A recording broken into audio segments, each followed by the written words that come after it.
I saw your interview with Charlie Freak, and I thought to myself, this woman is amazing. And the reason, I mean, I think all of us are amazing in our own ways, but I was so inspired by your grounding in this material. I listened also to your interview with Charlie Ward, and then I think it was Mark Atwood. I listened to that one. I really enjoyed that one too, just to kind of get to know you a little bit better as well. But just that, you're awakening to all of the events happening right now in the world, starting, it sounds like a couple years ago, and then really hit home when the COVID situation bore its nasty face for all of us. And I have a similar story. So I thought maybe I could just start a little bit with that and just acknowledge you for being so, as you're speaking too, just talking a bit around being a light worker with this material is a very interesting dance because it is such dark material in many ways. So yeah, I'm just going to kind of pass it on. I thought we could just have a real friendly conversation and keep it like that. Wonderful. Yeah, of course. Absolutely. Oh, well, thank you so much. Interesting times. I think that's very exciting, actually. I know you've listened to a couple of things I did before, but my first awakening was like 28. Yeah. And I knew about the banking systems. I knew about the elites. I knew about the pedophilia, but I didn't know what to do about it. Okay. And I didn't really understand what I could do about it, just little old me. But innately, I knew that I needed to wake people up and shift consciousness. And so that was what I kind of set about doing, in my own way. I think all of us, that's our purpose in some shape or form, is to shift consciousness. But I went about it in my own way. And then, as you correctly said, in COVID, it was like the rest of the veil came off. Yeah. And all the pieces of the puzzle joined. And, I had no idea about the extent of the human trafficking and the harvesting and the satanic worship. So that was mind-blowing for me. Yeah. But at the same time, I got this confirmation around, oh my God, this is what we've been waiting for. And as somebody who's been doing this work, light and dark, kind of shedding light on the darkness in myself and in other people. Excuse me. That's okay. I might have to let him out because That's okay. my husband brought him in because they just got back and now he would like to go out. Give me 1 second. Sorry. It's all good. I actually think I'm going to put my headphones on because I can't really hear you too good. Yeah, I've just raced into the studio today too. I live in Mexico and my house is filled right now with 2 children and a very large, loud dog next door and some construction. Wow. Where in Mexico? Add it all together. We are in Puerto Escondido, which is in the state of Oaxaca. Yeah. You have? Yeah, I spent a month traveling around Mexico and we stayed in Puerto Escondido. That was like one of our favorite places. We had a great time. Yeah, it's an amazing spot. Let me see if I can. Yeah, I just don't hear you really great. I have to talk into my microphone. There we go. So much better. So much better. I'll just wear these. There we go. Excellent. At least they're somewhat stylish. Yeah, they're cool. Very good. Thank you. Well, thank you. Thanks for that. I think that one of the things that's happened for me as I started to learn more and more about what was happening with the world is that I really started to question myself. I really started to question my own sanity. And I think when I first started on this journey, it all made perfect sense. It was like some of the questions that I had in my own mind were making so much more sense. But I was having a hard time still dealing with people that were not on the same journey. And I think what attracts me about people like you and Charlie Freak, and I had a conversation with Al Basoni. I'd love for you to, maybe we can do something at some point, but all of the people that were talking about this had such a rich spiritual foundation that seemed to link everyone together. And so the people that were like open to potentially Trump being on the right side of this was like that. As an American, that was really shocking for me, because I've been really on the side of he's, an orange crazy person. And this is, I'm so embarrassed to be an American right now. And I travel internationally and all of these things. So that's kind of and I think you probably know that that's kind of like the popular space to be in right now, is like a Trump hater. So when I first started to learn and started to actually study what was happening and what he was really saying in the speeches and things like that, it brought me so much hope. And that's what I think when I started sharing it with people in my community here, we have like a group of American friends and we do brunch on Sunday. And, it was like a lot of hating. Well, he's doing a terrible job with leading this coronavirus thing. And I would just drop little things like, guys, there might be another narrative here. Like, I actually have come to believe he's on the right side of this. And you can just see people's eyeballs like bulge out of their head and be really like, oh my God. But I, in a way, felt like I took a lot of flack, like somehow I lost my mind in this, because it was so opposite the narrative that we've all been really trained in.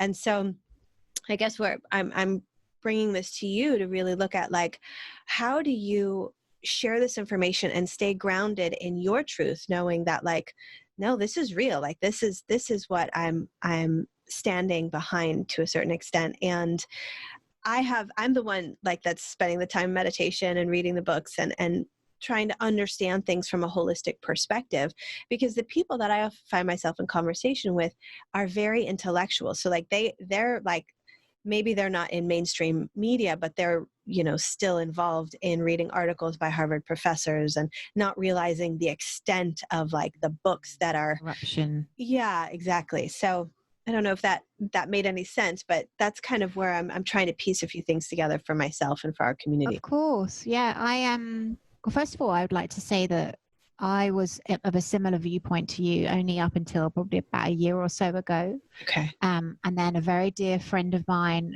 who is one of my advisors, and she was actually my mother in a previous life. She was, Wow.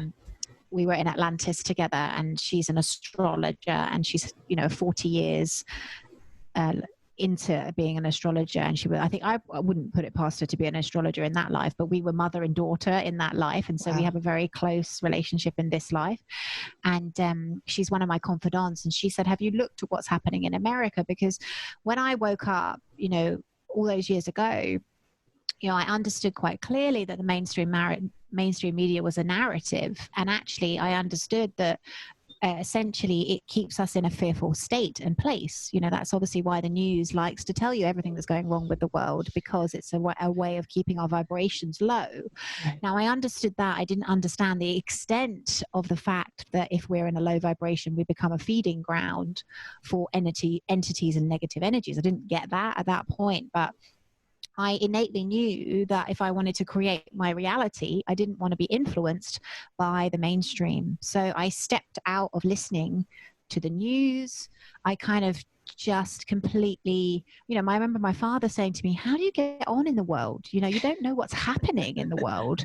And I was like, Dad, I'm creating what I want to happen. And I successfully did. I went off and created a leadership organization that was global. I created, my husband, our retreat center. I kind of just went and did my thing. Yeah. And I remember when Trump got into office, and, I'm always looking at why I believe in divine timing, and I believe in divine order in some shape or form. And, what came to me then was he's a catalyst. Mm-hmm. He was a catalyst for transformation, because people had been so apathetic prior to Trump that they just, in this country, England is just as bad. We didn't really vote because nobody really, it was either the Conservatives or the Labour, and they were best of a bad bunch. So what's the point in voting? Right, and we were just really apathetic around it. And of course, when Trump came in, suddenly people had an opinion where they hadn't had an opinion before. Right. And actually, I saw that as a good thing, because I was like, he's a catalyst to wake people up. Mm-hmm. And that was intuitive, but I still didn't like him. I remember, again, you'd get snippets of the news or you'd get snippets of things. And I remember watching him and Melania look like they were having arguments and her wearing these weird outfits. And, I just couldn't quite get it. And so she said to me, have you looked at what he's doing? And I said, no. And she said, go and listen to his briefings. Mm-hmm. And then she basically said to me, I really think that he is making a difference since he's got into office. And so I value her opinion. I trust her opinion. I started to look. And as humans, we assume we are meaning-making machines. We make assumptions left, right, and center. So we kind of just swallow that energy that's kind of going mm-hmm. around. And I started to look and I was like, okay, wow. I was looking at his policies, I was looking at his briefings, I was looking at what he was actually physically achieving. Right. And he was achieving a lot. And I was just thinking, hold on, this guy is getting a really bad rep, but actually he's doing some really positive things. And then COVID hit and the veil came off, for many of us. I think it's a big awakening for everybody, depending on where they're at in their evolutionary journey.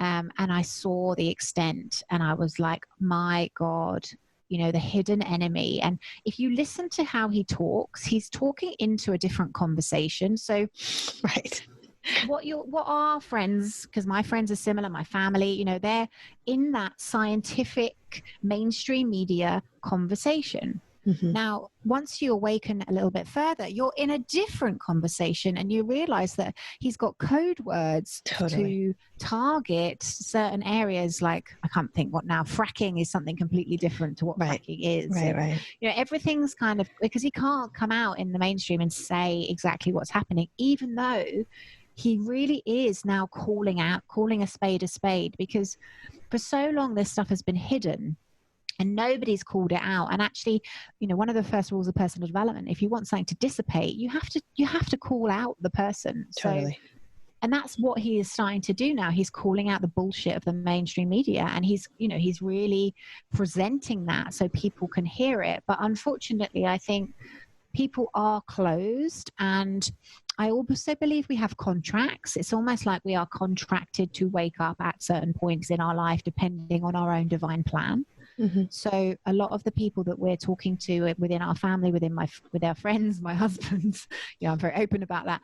They're just at different points, and maybe they're contracts to do different things. And so, I do believe it's our job to love them anyway and to take a stand for humanity. That's my work. I've had to battle through, and I've lost a really dear friend of mine, who can't see what I'm doing and knows me inside out. And we've been in leadership organizations, and he's known me for so long, and he knows who I am and what I stand for. And he's like, you're supporting Trump, or you're supporting KKK. Yeah. And I'm like, when have I ever been white supremacist? I know. When have you ever known me to be that person? And he's like, you're not. And I'm like, well, doesn't that tell you something?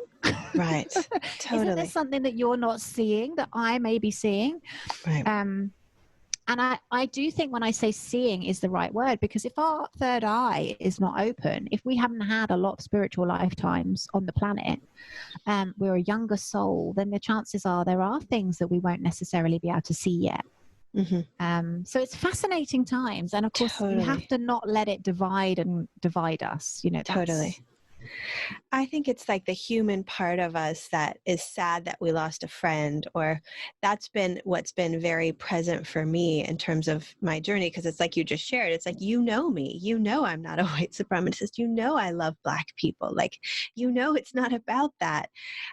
But people, it's been difficult for me to really step into, my space as a leader and know, I share all the time with our clients that, what other people think about you is not your business, right? Like, that's like a cliche these days. Everybody knows that intellectually. However, when it comes into play with somebody that you care about, it's hard. It's difficult emotionally. And so I'm curious, like, how it sounds like you have this way of looking at it, like, okay, these are contracts, like this person is perhaps not ready, but that doesn't mean that I need to feel bad about myself or to go back into that way of thinking. I'm just going to keep evolving and going and bless people and love them anyway. And I think that that's part of what happens on a spiritual journey. Relationships change. That's just part of it. I think it's part of our initiation as well, because great word. To be sovereign, wow, we can't worry about being liked. Yeah. You know, and I'm not, and I've got, don't get me wrong, this is relatively new for me. The COVID has developed this within me. I couldn't compromise my own integrity by not speaking my truth because I was afraid of offending my friend or my husband or somebody who doesn't like it. I'm just not willing to do it. And that's been a journey.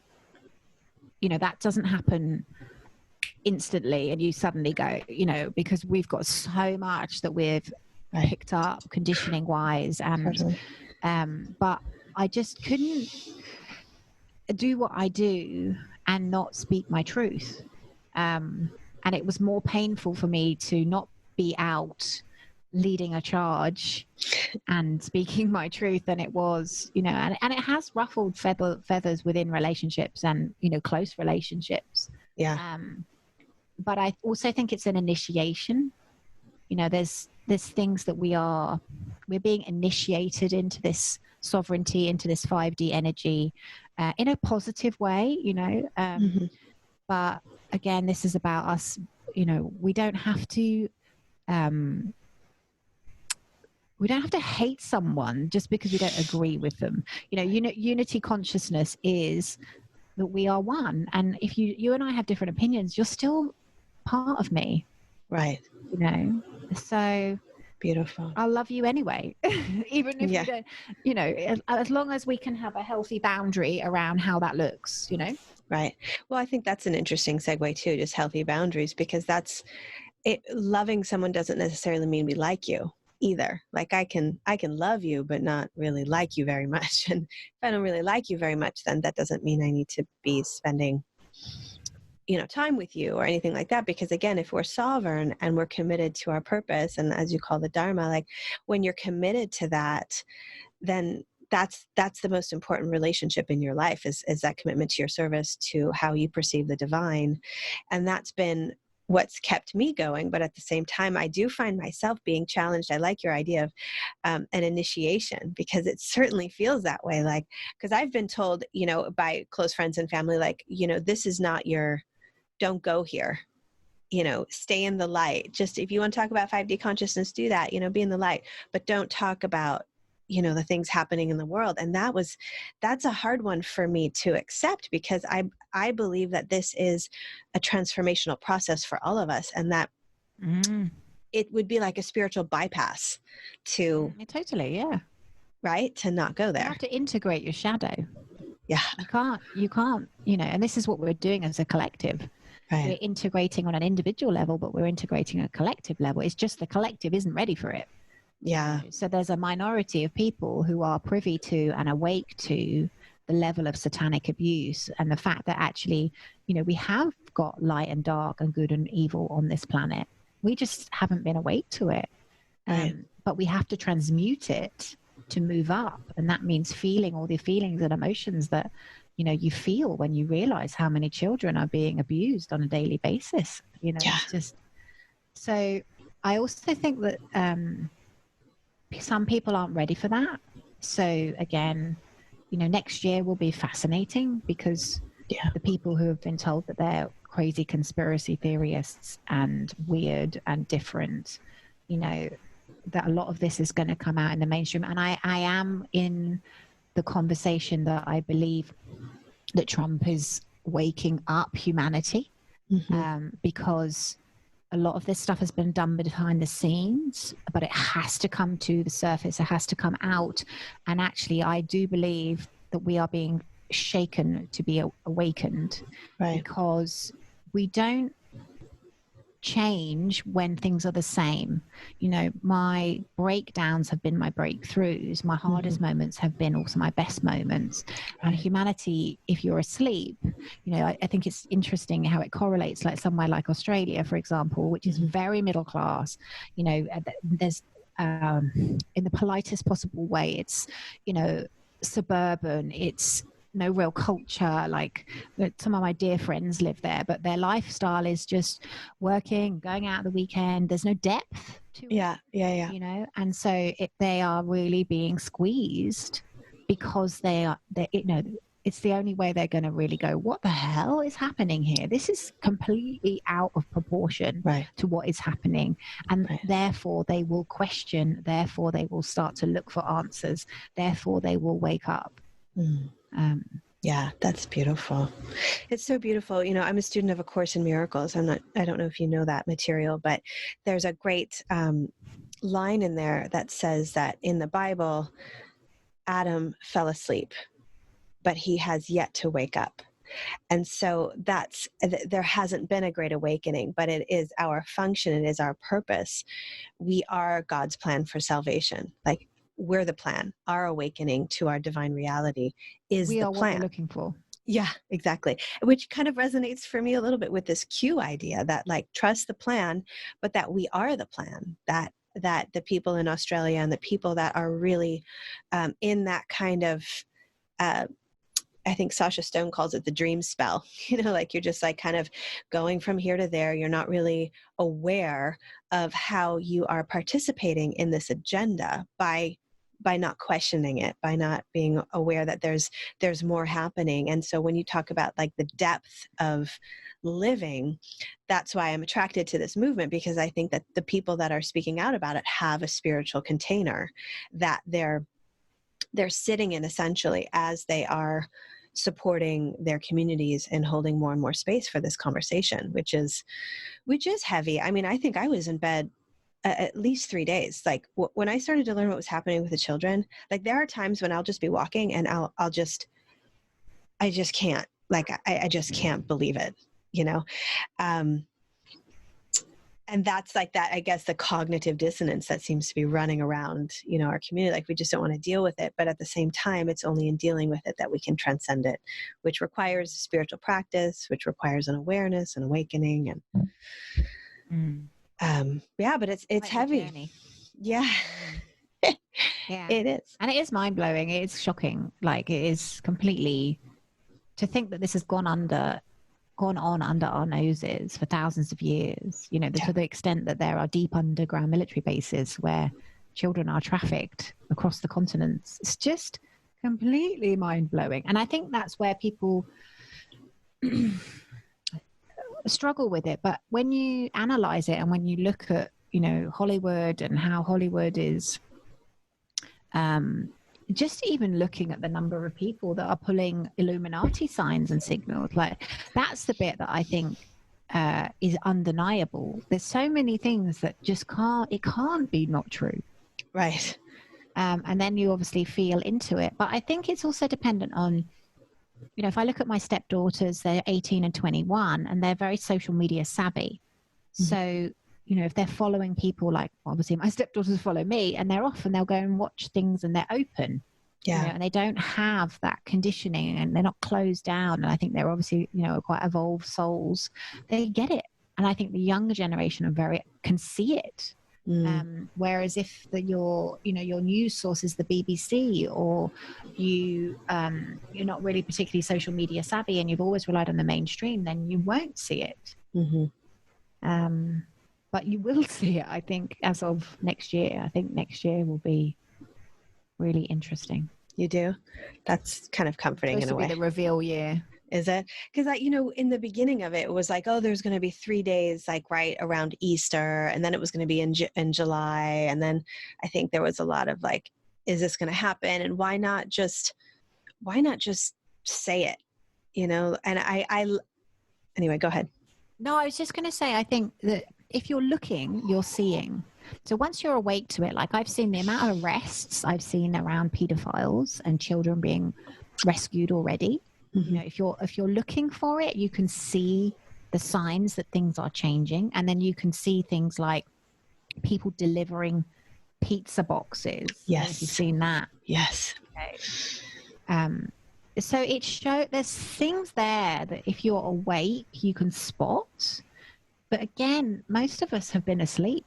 you know, if I think about myself in Hollywood, I never had any idea about the correlation with any of these signs and symbols. And, right. you know, that's been going on for, you know, the Beatles, Aerosmith, you know, anybody who's anybody has had to be indoctrinated. I know. It's so upsetting. You know, I have 2 small children, and it's like now I can't even watch these children films anymore because Disney. Oh my gosh, how could they do that to our children? Like, it's so bad. It's so bad. It's so bad. It just even just the most basic story. It's like the only story that's ever told is evil trying to get good. Like that is the only story that I ever seem to see in any of these films. Like even Trolls 2, I don't know if you've seen that. They're basically, I mean, it's like straight up like one nation, like one world of trolls, like this one kind of aggressive, like dark troll trying to take over all the different populations of trolls, and so that they all love rock music. So it's like, but it takes you on this journey. So it's almost, on one hand, there's a part of me saying, okay, well, this is pretty much talking about what's happening right now in the world, and perhaps that's a good thing for those of us that are you know, have our eyes open. We can see what's really going on. But also maybe on a positive note, maybe it's supporting the children in understanding what our generation went through, that like we were the ones, fingers crossed, that said no, like not on our watch. Like I know it's uncomfortable. I know it's disgusting. I know it's hard to imagine people that we've loved and trusted in Hollywood and music have been a part of this. But we were brave enough to say, no, we don't want this kind of zombie type situation to happen. And we did what we needed to do, which was, you know, lose friends and family or have difficult conversations or whatever it is. But it's really incredible what's happening in children's films. I mean, it's really like, wow.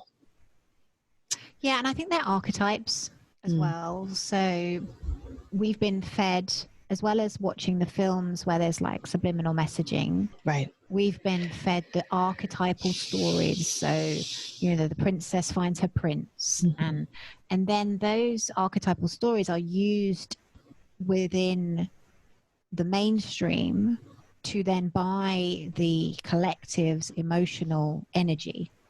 Wow. So if you think about Prince Harry and Meghan, you know, oh, she met a prince.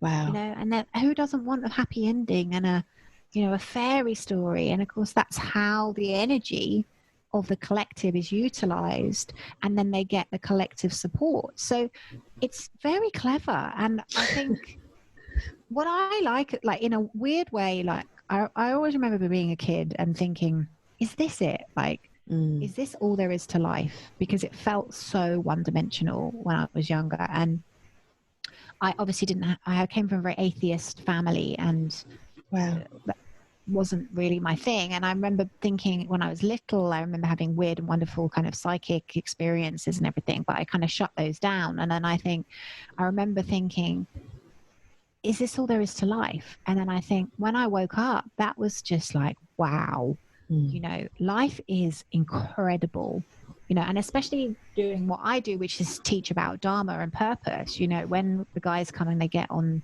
basically I put them, you know, awaken them to their spiritual purpose. And then we get them to connect into their higher self and start to communicate as a multidimensional being, and trust the intuitive nudges, not just live in the left brain, but understand that actually they're being given guidance, and then teach them spiritual principles about how they can create their reality. Watching people then have the magic appear in their lives. Like we're just having it now. We've just got our next academy starting, and we haven't started yet, but I've done a challenge with them. And it's things like, I say, well, I want you to design what you want to happen. Go, what is it you need? What would you need job-wise or client-wise to enable you to afford to join us? Right. And this is how you do it. And I just read a post this morning about a girl who signed up because she knew she just wanted to. And then she went and designed what she wanted. She knew she wanted a couple of days a week because she wanted to have 2 days a week to work on her vision. She's also got young children. She just got super clear. Like we teach people, you know, you're creating your future, you're creating your reality, but none of us have been taught how to do it. And then of course the signs, the synchronicities, and, you know, before you know it, she's got this incredible employer who is just everything that they feel like they've known each other before. It's just slotted into place. And, you know, so that the magic, to bring the magic back into life is just incredible. It's so much more fun. Well, it's just such a relief, isn't it? To think it's like, you know, life is supposed to be magical and life is supposed to be incredible, and it can be. Once we imagine now, then 5 years time, what life's going to be like it's going to be beautiful like this. And I feel proud to be here at this time, you know, doing what I do, because, you know, it's just incredible times. Right. That's beautiful. And I think that's why I was also attracted to you, is that I'm similarly involved in supporting humans in awakening to their purpose and having clarity and direction around what they want to manifest in their life, rather than being at the effect of their life. You know, one of the lessons from A Course is that we're not victims of the world that we see. And that feels really powerful right now, like that so many people are waking up to their potential as victors in their own life, like that they are responsible for their reality, rather than being, oh, well, I can't go out, or I can't do this, or I can't do that, I have to wear a mask, I have to do this. And it's like now it's been shaken to the level of contrast where people are like, are really, we could avoid it before. We could kind of be a little bit less involved in the depth of this practice and the depth of really being fully responsible for your reality. Whereas now it's the opportunities changed in such a big way where we can see now, oh, okay, well, if I have to wear a mask to go to that shop and I don't want to wear a mask, then maybe I won't go to that shop.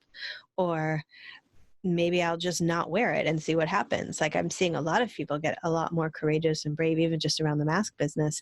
But then I see a whole other lot of people just saying, you know, going with it, you know, sending their kids to school, even though it feels terrible, and not listening to their insides. And that's that intuition that you were speaking about, that we all have this connection, is the most important work we can do right now. So wherever people can find someone that they can hear, I'm like, go there, like listen to anyone who's teaching you to listen to yourself, basically. But that there's that link that I think that people are still, at least in our community, really struggling with. I know this isn't right, but I don't have the courage. I don't know what to do. And I just am holding the vision that, you know, where there's a lot of talk around December 21st, a lot of things happening even after this election, that we're in the midst of this like super intense time that hopefully some of it will lessen up so people can be a little bit more willing to stand in their truth and live in their purpose, what they really want to accomplish. I think I've really seen that the people have woken up, like with my work. You know, this time round, we just got such a fantastic response, and that's because people are awake to their purpose where they weren't before. Beautiful. So I think it will continue more and more, you know, and, you know, you and I are bridges, you know, we're here to help people move across and move up and live life a different way. Yeah, it's such a gift. It's such a gift. All right. Well, before we complete, can you tell me a little bit about Charlie Freak? How was that? I mean, he's just like, he is such, I'm so in love with him. I've just been emailing a little bit with him. They also live in Mexico. So there's, you know, I have this dream of like showing up with my family and like, you know, eating some strawberries or whatever. Yeah, they're beautiful human beings. Like he's such a gorgeous man. And I think we kind of got into this like telepathy thing. Like, he made me laugh because obviously it was to interview. I think he had been doing a lot of meditation as well, so he's not really been sleeping. So I found him quite interesting to interview because obviously I'd ask a question and he just wouldn't answer it. He'd kind of just say what he wanted to say. He was getting there, right?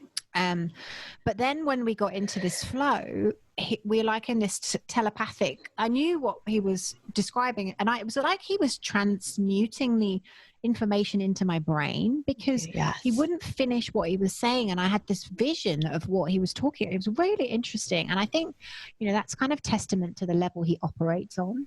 Right. That he can bring out that type of communication within human beings, because I felt, I knew I'd known him, you know, the connection was just off the chart, like whether we'd had however many lifetimes together, but there was such a depth of connection that it was just beautiful. And it was like we didn't really need to speak. You know, I kind of, and he'd be like, I was like, oh my God, you know, like, and I was, you know, that, but I'm also very conscious that I want everybody listening to get it. So then it was like breaking it back down and saying, so it's this and this and this. Is that right? Am I transmuting what you're saying correctly? But yeah, he's just gorgeous. Gorgeous. Beautiful. It's really inspiring to be learning from him too, and to see all of these people kind of coming forward with this just incredible, what they're calling gnosis. And it just brings me again to a lot of faith, a lot of comfort, a lot of hope. And I think that that's really what people are wanting. And it's just like, where are we without hope? Yeah. Like I remember being on a one guy who was a kind of leader in this movement, but you get positive souls and negative souls in this work. So you have to be discerning. And I've seen it in our community. We, you know, as our consciousness level goes up, people will start to become more aware of that. But I remember this guy sharing, and it was basically like doom, you know, the end of the world is upon us. And I was like, I'm sorry, I don't agree with you. It's not, I don't see it like that at all. And, you know, where are we without hope as humans? We're nowhere. It's just not, and that's not a timeline I'm in. You know? Totally. I'm 100% with you. It's not a timeline I'm in. And I think part of how I got to be in that timeline was changing my perception, which is what we call a miracle. Like being willing to change my perception, being willing to learn, for example, on Trump and the things like, that's what I felt like people wanted, was because I was like, guys, it's good. Don't worry about the virus. Like, don't worry about these things. Like, it's good. There's a plan. Like, things are getting taken care of. And for me, it always comes back to the children, because you could say whatever you want about Trump or the Q movement, but if it's a cult, if you want to call it that, if it's an organization that is awakening the evil on the planet so that we can heal it, then alleluia. Like, I'm enrolled, I'm excited. I'm like, that's where the hope is coming from, that we're finally attending properly to our dark side, to our shadow. We're finally welcoming it to the surface and saying, look, we don't want you anymore. We don't need you anymore. We're done. Like, we're evolving. We're going into the next level of living. We are multidimensional. We are made from love. We were created by love. That's what we are. And so I find that that's where the hope is coming from, is this willingness to be kind of a little bit of a crazy person right now, be a little bit more woo-woo than you normally are. But that's what's required, because without it, just that whole narrative is just so, I can see people just getting really locked into it. And it's just like, just such a justified anger and frustration and despair, and then stuck there. And that's why I love your idea of the bridge. Like, yeah, like, come on over here. It's not as scary. Like, you know, you can look at things a little bit differently, and we can open our minds and our hearts a little bit to this man, or to this movement, or to this narrative. And maybe you don't believe all of it, but there's just too much evidence right now that's showing us that this is happening, and let's get on board. You know, I think it's a real opportunity for people to go inward. Yeah. You know, and there's a craziness is happening externally in the world. And I think but it's also a time for us to really reconnect to our power. Like, you know, Beautiful. I think it's very dangerous that we see him as sorting everything out and he's the savior and whatever else. Right. A load of rubbish. Right. You know, what he's doing is he's waking everybody up and he's creating leaders, because we won't live in a time in the future where we've got governments and politics and stuff. It will be self-governing. You know, the point of being sovereign is that you are responsible for your own being, and we'll live in communities, and we'll have to make decisions. And as such, we need to be powerful human beings who are leaders, all of us, so it's not about us delegating responsibility. So totally, there's a powerful opportunity for people right now to really go inward, connect to who they are, what they want, and then, hopefully kind of find a community of people going the direction that you want to go and create the life that you deserve. Right.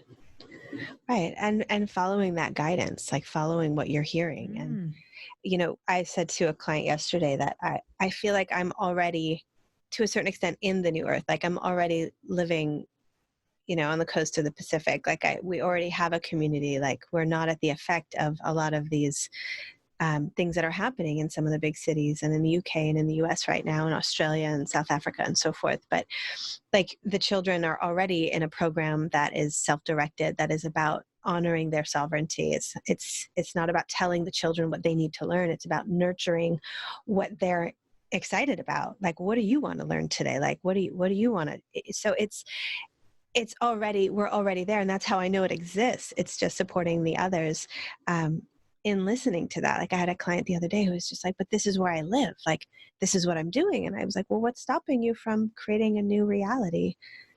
It's all in your head. Like it's all, well, I can't do that, or I shouldn't do that, or I won't, or blah, blah, blah, all that. Mm-hmm. So I think your line around having a community is really, really what it's going to take. Is that we call our community the mighty companions, like holding each other as we make these decisions that might seem out of the box, but in, like you're saying, in a year or so are going to make perfect sense, and we'll be positioned in a different way to hold more space for those that will start to wake up more and more to what's really been going down.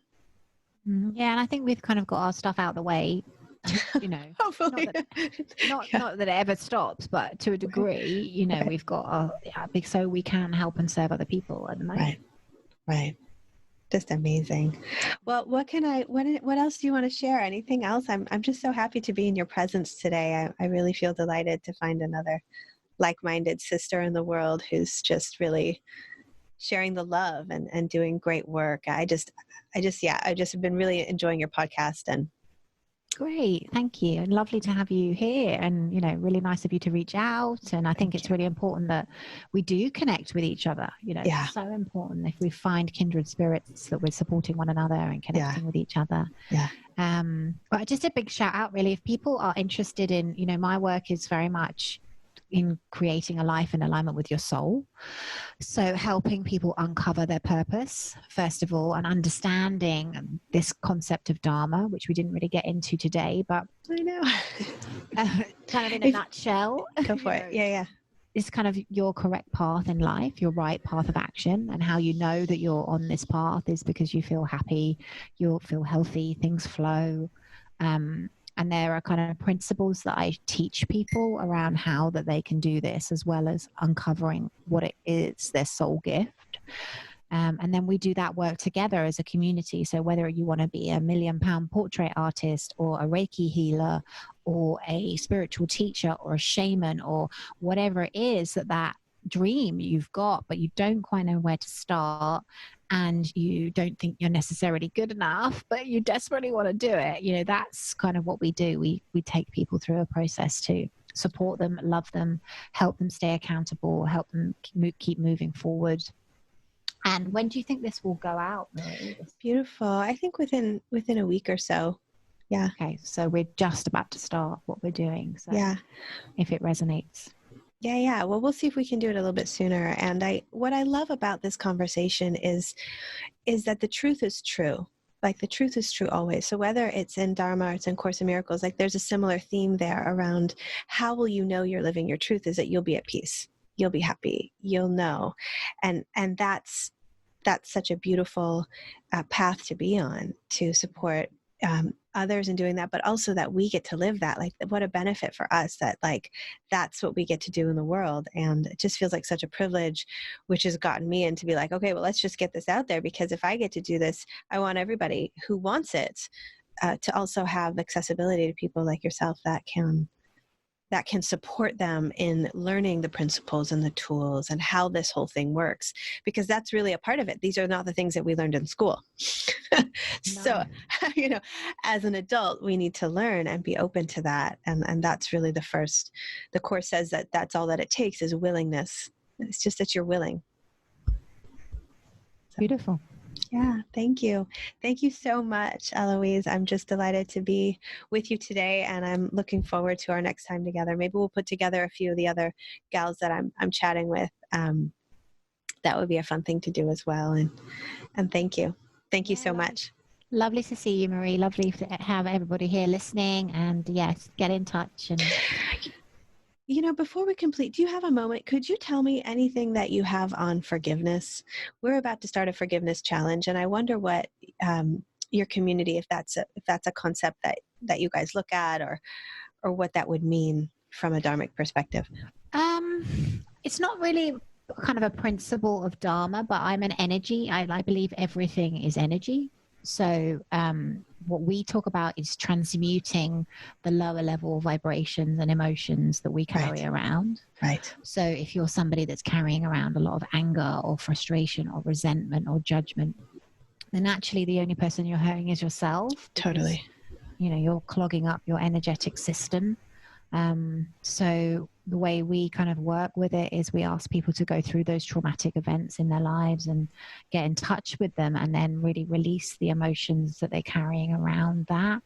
And then give everybody a higher perspective around, everything you've gone through is, making you who you are today. And what is it you've learned? Because if you can go through your situations in life where you do have judgment or resentment, or you're carrying something, and really look at what it was that you learned through that situation, it will help you move through it and then obviously let it go. Gorgeous. It's so perfect. I'm just so delighted because that's like the same process, and that's what's so fun about this, is that it's all, whichever avenue speaks to you, go for it. I just keep saying that to people because it's all about evolving. It's all about being lighter, being more filled with light, which means you are transmuting your energy. That's your plugs, your dark, your triggers. You're looking at them, you're releasing them. And that's how we talk about forgiveness as well. Just this process of looking at the resentment, the grievance, asking if you're willing to let it go, looking at the soul lesson, like what is your soul teaching you right now? And then the final step is really being in gratitude for that opportunity. So it's like, I've heard you speak about your past and some of that, and I've had some similar experiences as well, where like some of the darkest things in my life have become the lightest. They were the catalyst. They were the contrast, the perfect contrast for me to get to a space of gratitude. And it's such an honor, it's such a privilege to be on the right path, or however we say it, but have that willingness. Yeah. So, especially if you're carrying something quite heavy, then you have to work through it, but it's the work, and it's rewarding because, as you correctly said, I do believe we're energetic. So, this affects our energy, it affects our vibration, and what we put out in the world is what we get back. So totally. It's worth doing. I tell people, like, this is what we need to be doing. Like, there's nothing really else that anyone needs to be doing but healing. And to heal is to simply make whole and to come back to that lightness and to release and to shift your energy and all of that. It's just, why not? Like, what a great opportunity to take our practice to the next level. It's a gift. All right. Thank you. All right. Well, we're in touch, Aloise. Thank you so much for your time today. I really appreciate it. And I'll be sure to share this with you, and you do what you like with it.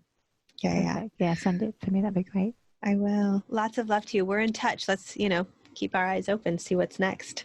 Absolutely. Yeah. Thank you, Marie. Lovely to be with you. Yeah. Thank you so much. Bye for now.